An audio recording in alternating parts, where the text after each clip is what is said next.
LANA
karena YELZOLI lagi di Damba masalah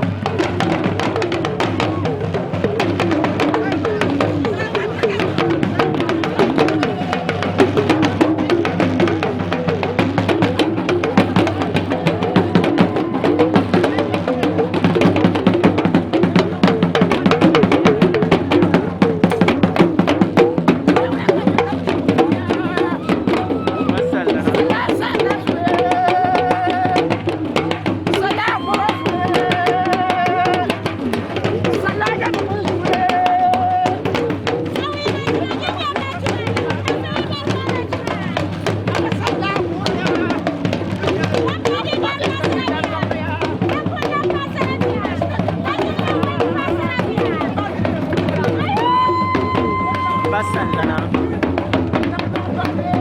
Nigeria Zola Damba kwale na Damba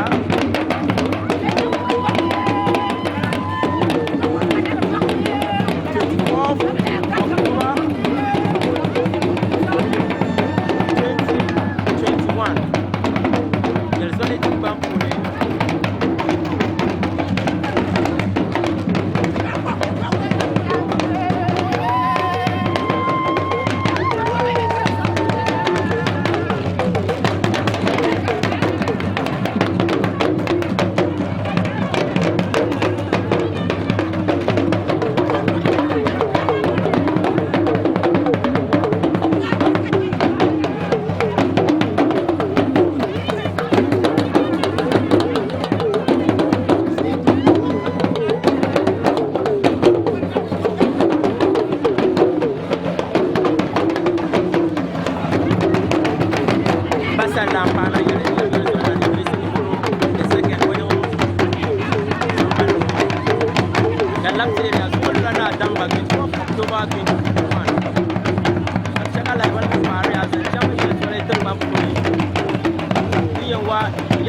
Damba da fere yi da fere ta ga yawa so da su da Nigeria da 24 October 2021 yamsala ne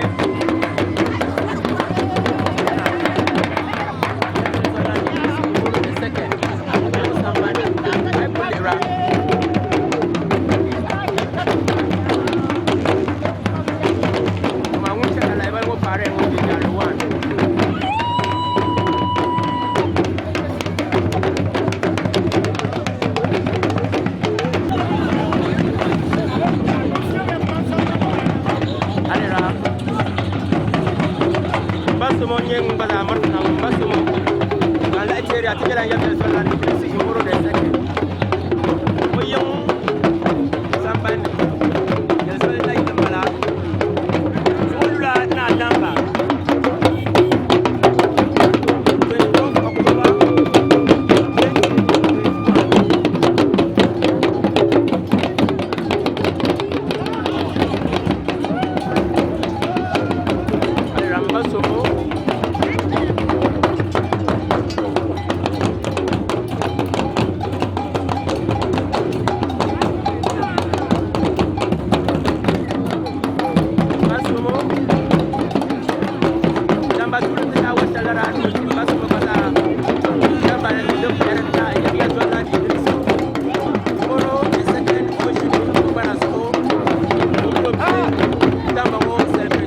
ka wule ngo kuli chara ba komona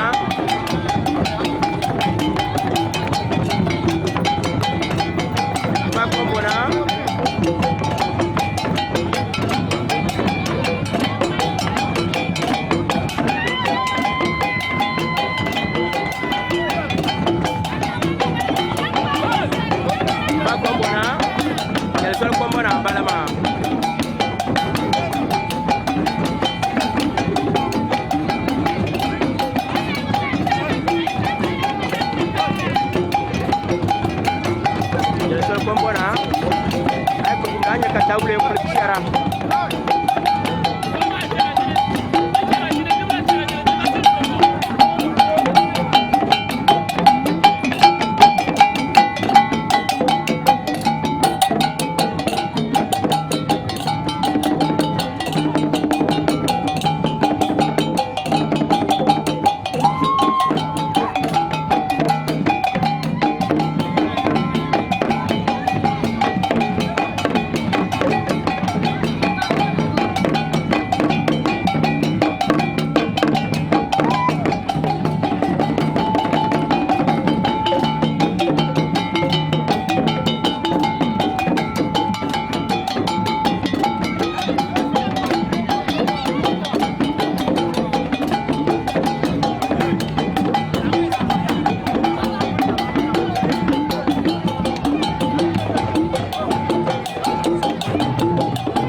1 YELZOLI tingbam puuni ka ti ŋɔ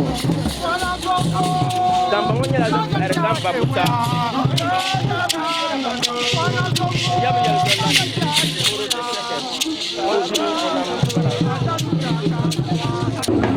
yabi Damba lan atani Damba na alatani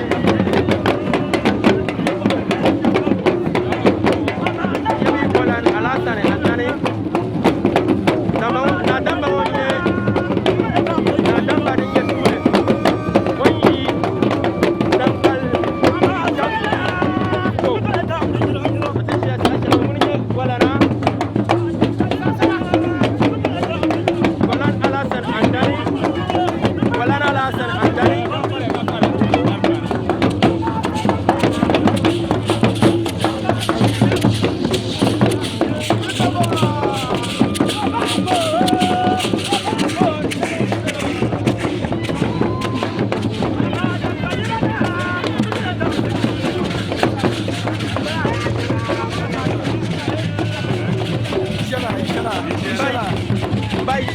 YELZOLI Jena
sola luna damba katlan la am yaw YELZOLI idrisi imoro de seket o yo samba na tla ndang de kamda sa azam jane ndang chamata kayane ta dan ko ale re yutarla trala nya mina ra nya la ben am yaw YELZOLI idrisi imoro de seket o zongo dundong o yo dundong pun na pabe yilalane ale de pun tradifi na pam tradifi la zan chang buku shalana work on YELZOLI la buku ma still tina kunya bana we trifore the church I demand a man that teaches us Anyaga. I am Mr. Mario Moma, Mohamed Balama. There's one that teaches us Balama. To all a book by to Athena, you was still a book marriage, when the capital talent. Yes, the man social and to put the system attacks the map when the capital is my capital talent. And the talk currently.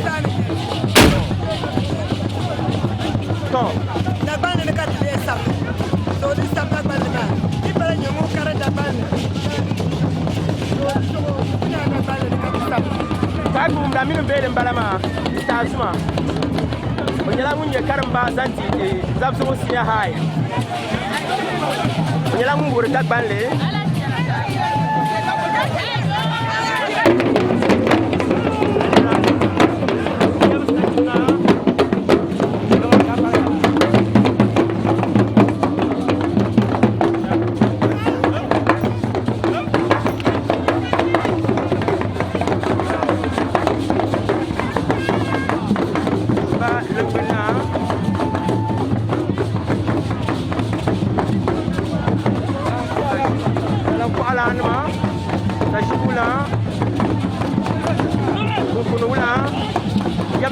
LANA yabi YELZOLI LANA yabi sashibna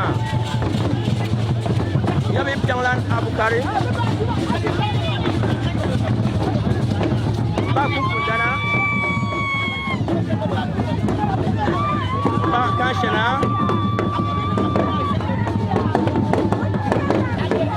ba ana awon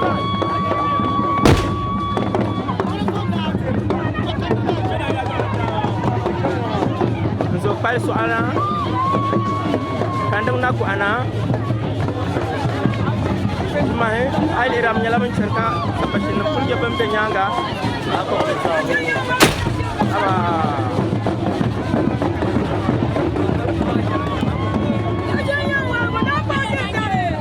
no way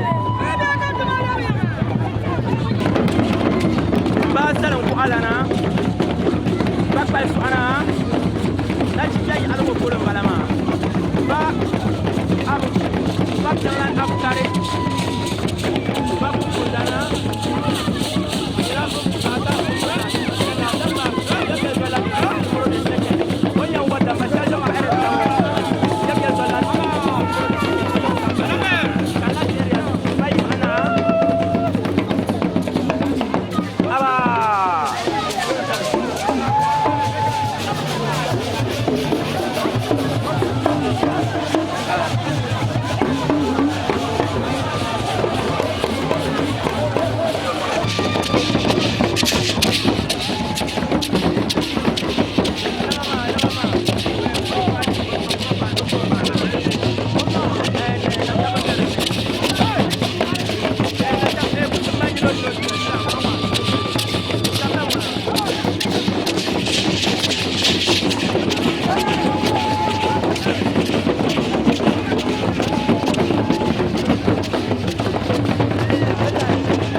YELZOLI Zaki.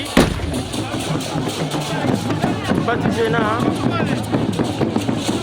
Nako Enabla. YELZOLI Nako Enabla. YELZOLI Jamana. Aku dirana ina kimma ba ko jama de Damba Zaki mam.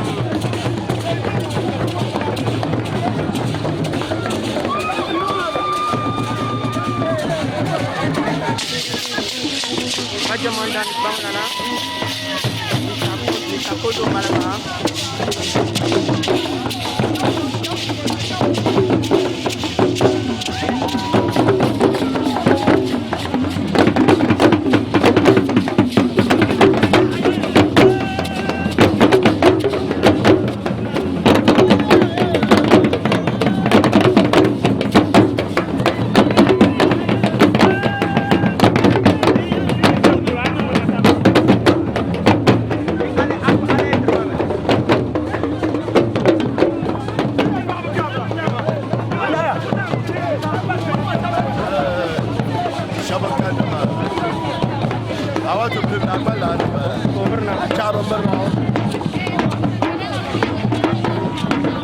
Mr. Ahmad, wani mun santi.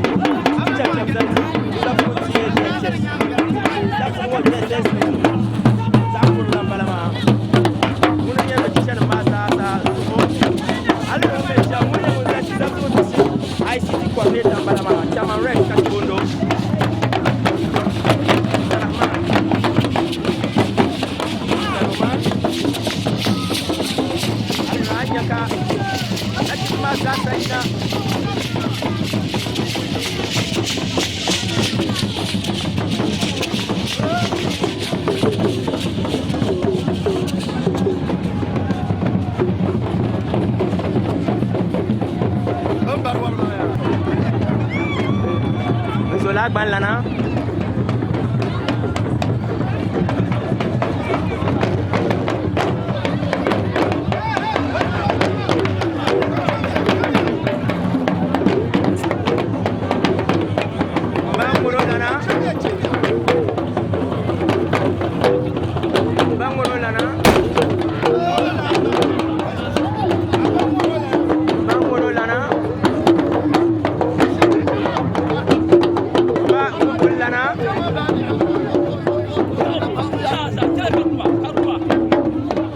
LANA, Onyala, Murna, YELZOLI, dressing numero de second.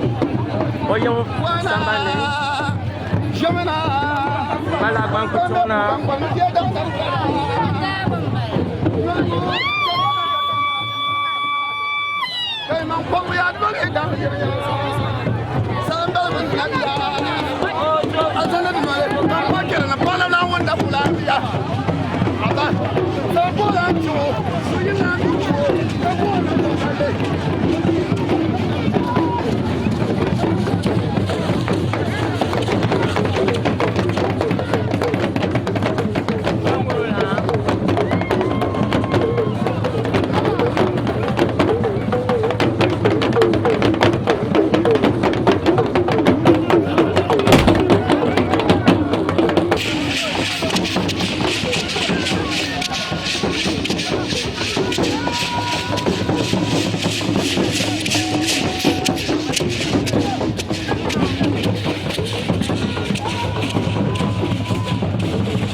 Health Insurance, ZABZUGU District Assistant PRO.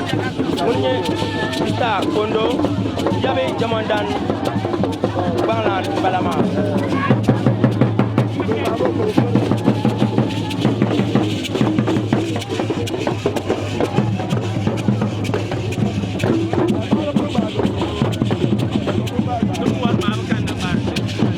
Nakaru, yes.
Mr. Bishop, you know Damba wale election. Ula kanyele za chama yu tarati da fangwa shala. Alhamdulillah ta yu ga be ki ta ba ya pam now you got it. Wo ta ba.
baik mana.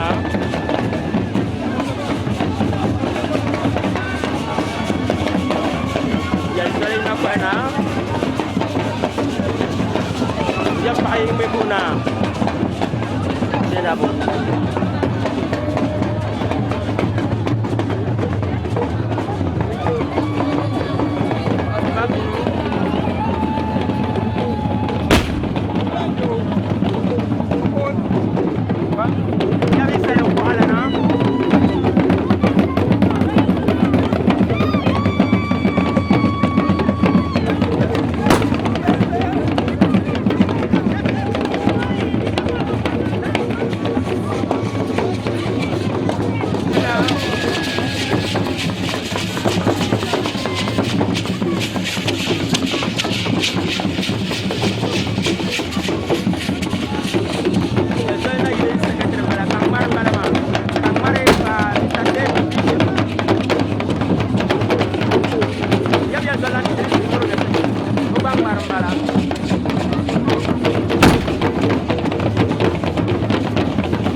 LANA Damba Damba erta YELZOLI jini o para zo kayangwa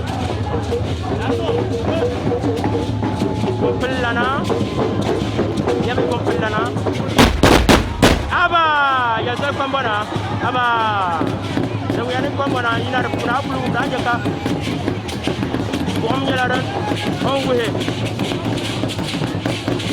kolan alasan andani yabi putul dana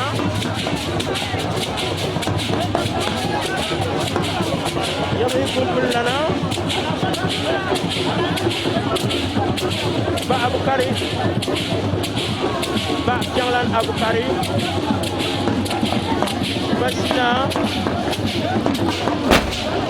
batisena bakal sana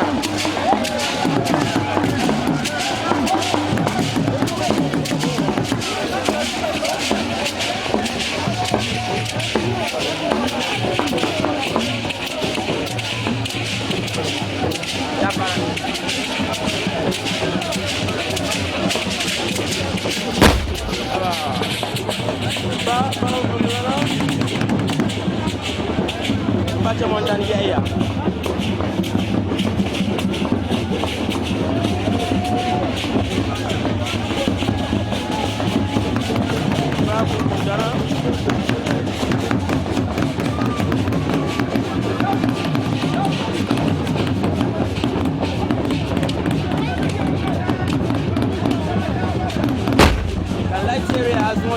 Damba erta en YELZOLI Idrisi numero de second on jini on ambana so bakal so ana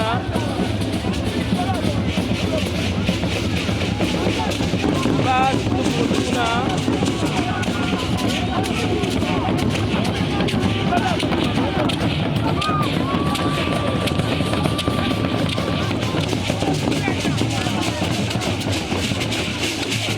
pare kutung lana.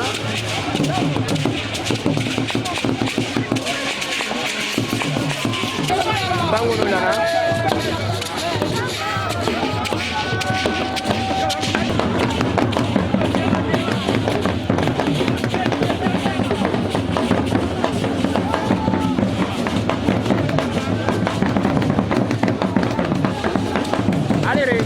Damba la tenda wala ni mbab jamana na bakara da kula bala na ile sama no ko ale ka tsel final ay la pa bila la ni no da ko ni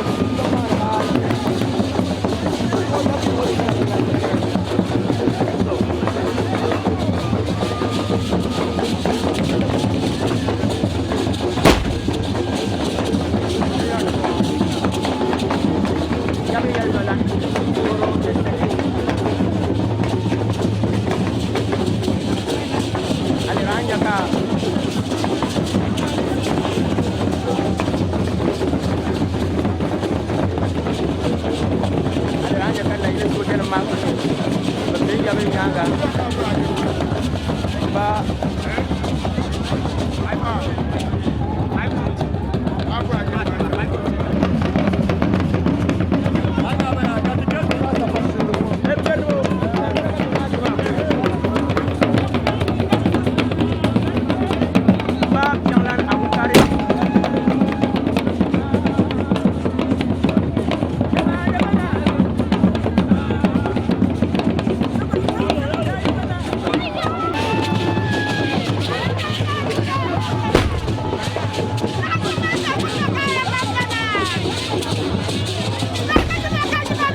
Damba dia wajah aku ni rana pak mapala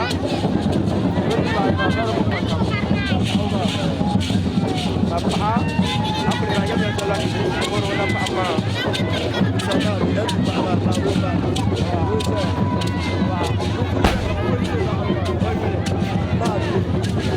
I mami common member of parliament for ZABZUGU Honorable Ababu Balaba Damba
Idrisi Moro the second o samba de Katuje Sasha Letin Shawo YELZOLI Kapana e kuli na minti biran garla nyala mambe Baman masih mana ko de shekulo de mangma Namaro to mum man ka pasar ko ya kan chashma to ka kulai tire zolu la na damba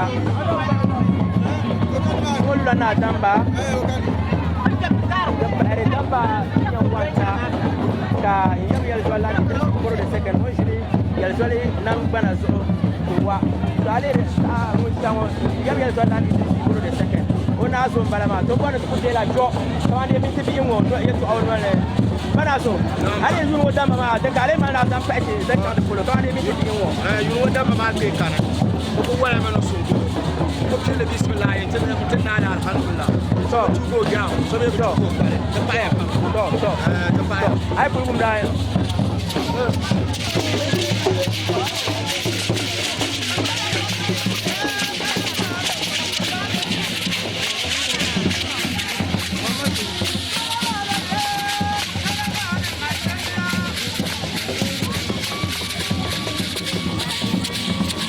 Wala sai ni de ale la o papa para ma o man ya ya ta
YELZOLI Idrisi Moro the second o yon sambani katla tire Damba wonya la Damba shalton wadam pa erenta yab YELZOLI Idrisi Moro the second on jini YELZOLI nam bana zuko kazo dabsul ngolu 24 October 2021 to mbati igna ale re yungo Damba wana wa YELZOLI chimenya la ban na pam katbana tinyala ibadan ka agba ma zan chawdo Damba ma dan kape te yuya pam kan ya Damba ngoma YELZOLI Moro jama kan tinyala Damba yango sombo go na kala mon bier do du Damba ma na pa so kamyo via na la so yuna ka to Damba dangarla ka ali ramba igna shap ni rubanya la ban de bingo pam kabe katense la ibadan kamal na zat bazan chawa YELZOLI ko be YELZOLI na mala ba yel tirba ngon kamya YELZOLI mira kanya Damba won wosi wodi shi ya wo man yo vina la so yuna Damba yan wona man ke ko be tan ban wo puna nya Damba ma no worship nya tabal lapta kale na gbamba te kalin ya shelsa to tumle to ta pa ya pam da am na ile sambane ka jama jam tunna ge alhamdulillah to bun fontin shi sa shan woten chan mun tidege zele bial fosan chan dungo Damba shale tongo kan la teria na Damba shale tongo zo dabsi ngonye dam paere na Damba dam paere ta yam YELZOLI Idrisi Moro the second on jini okay on jini YELZOLI nam bana zo dum fontin chan la ma Fati sane on ti dege la ba shale on bala zan chan yungo Damba ngo folo Damba ma tanan sun jalla pam Damba ma na dressing tin ya fil na lafiye in patin ya fil dalna Katilan yina ntuwa damba ma na lafiye. Nzo na andro sente nya vna lafiye. Katite nangban yine. Amin. Nti YELZOLI na lafiye. YELZOLI pasara na chimba. YELZOLI pasara yina kana chimba yina. So pialma ya tabla mitin ya YELZOLI. Nzo na andro sente za ya vna lafiye. Katite nangban yinka. Amin. Kapulera pa abiba balama.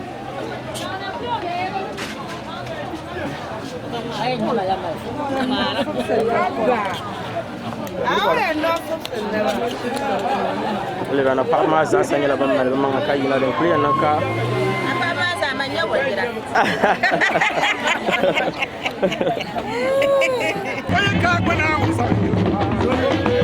Wala ka bana musa. wala na Damba YELZOLI bande 4 October 2021 kana YELZOLI wa Damba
Damba YELZOLI timbani YELZOLI Idris Umuru the second kala Damba shelton wa mnyala da pere Damba uta YELZOLI Idris Umuru the second wajini YELZOLI bana zoho ay kolera anya kala baba kaputa ka ila wo kulire danshi wo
YELZOLI la dan jia historique de madame Zenchan de Damba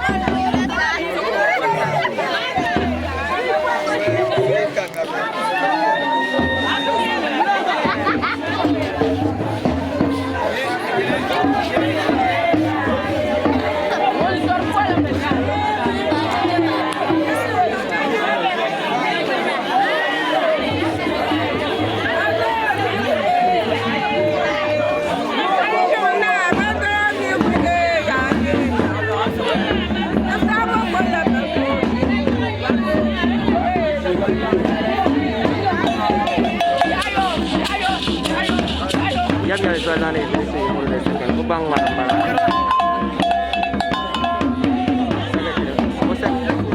YELZOLI ni Idrisi ngoro sike o bang mar pambala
YELZOLI Idrisi ngoro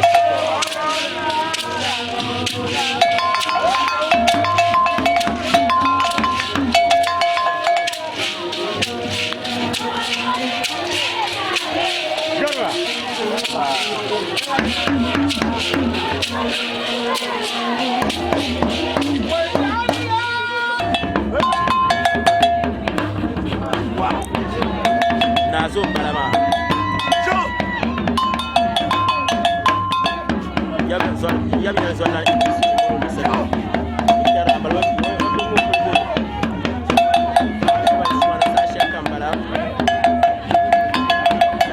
ya zuwa la tanshi la Damba dal kalama tanshi mo nyala dabse de nyala jini shelde jinda na yiwa Damba na yiwa na Damba de gon mo min da baba ka bla anjine da yo kambal ba ayila ngon kulu program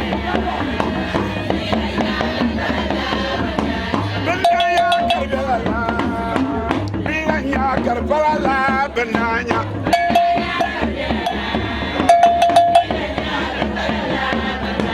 benanya karjalala bilanya karpala benanya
na Damba Ligon Kariya Jina no kurgan ay asbashin bala dozo mo dabsi mo wala tinyala be yenye tikayama be yara pamti to program la la jama ma nyala jam ga endele shi ga endele Damba yuwa kanye kana mine na pamna kullu ay shine ayila won kullu